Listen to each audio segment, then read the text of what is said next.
నాకు తెలిసి మా క్వార్టర్స్లో ఉన్న మునగ చెట్లు ఇంకెక్కడ ఉండవేమో, కనీసం అడుగుకు ఒకటైనా ఉంటాయి. ఇంకా మా లేడీస్ అందరం పొద్దు పొద్దున్న ఒక పట్టు పట్టేద్దామని బయలుదేరాం.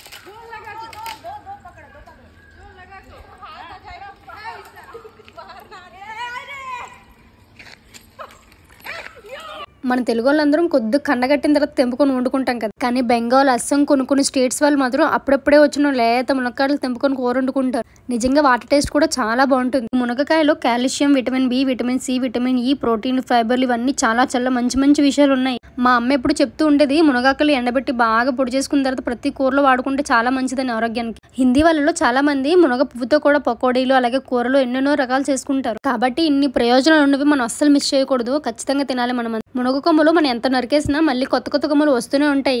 ఇక్కడ ఒక కొమ్మ విరగక అతకక అన్నట్టు అక్కడ మధ్యలో ఉండిపోయింది. దాన్ని పట్టుకొని ఎంతో ట్రై చేసాం. నేనైతే ఆ కొమ్మతో 2 సార్లు ఉయ్యాలు కూడా ఊక్కున్నాను.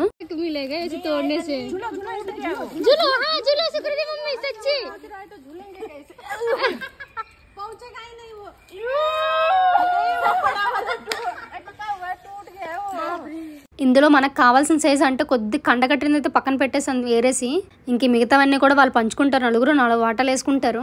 మన వాట మన చేతికి వచ్చేసింది. ఇప్పుడు దీన్ని శుభ్రంగా వండుకొని మంచిగా ఆస్వాదిద్దాము. అంతే, ఇంకా బాయ్.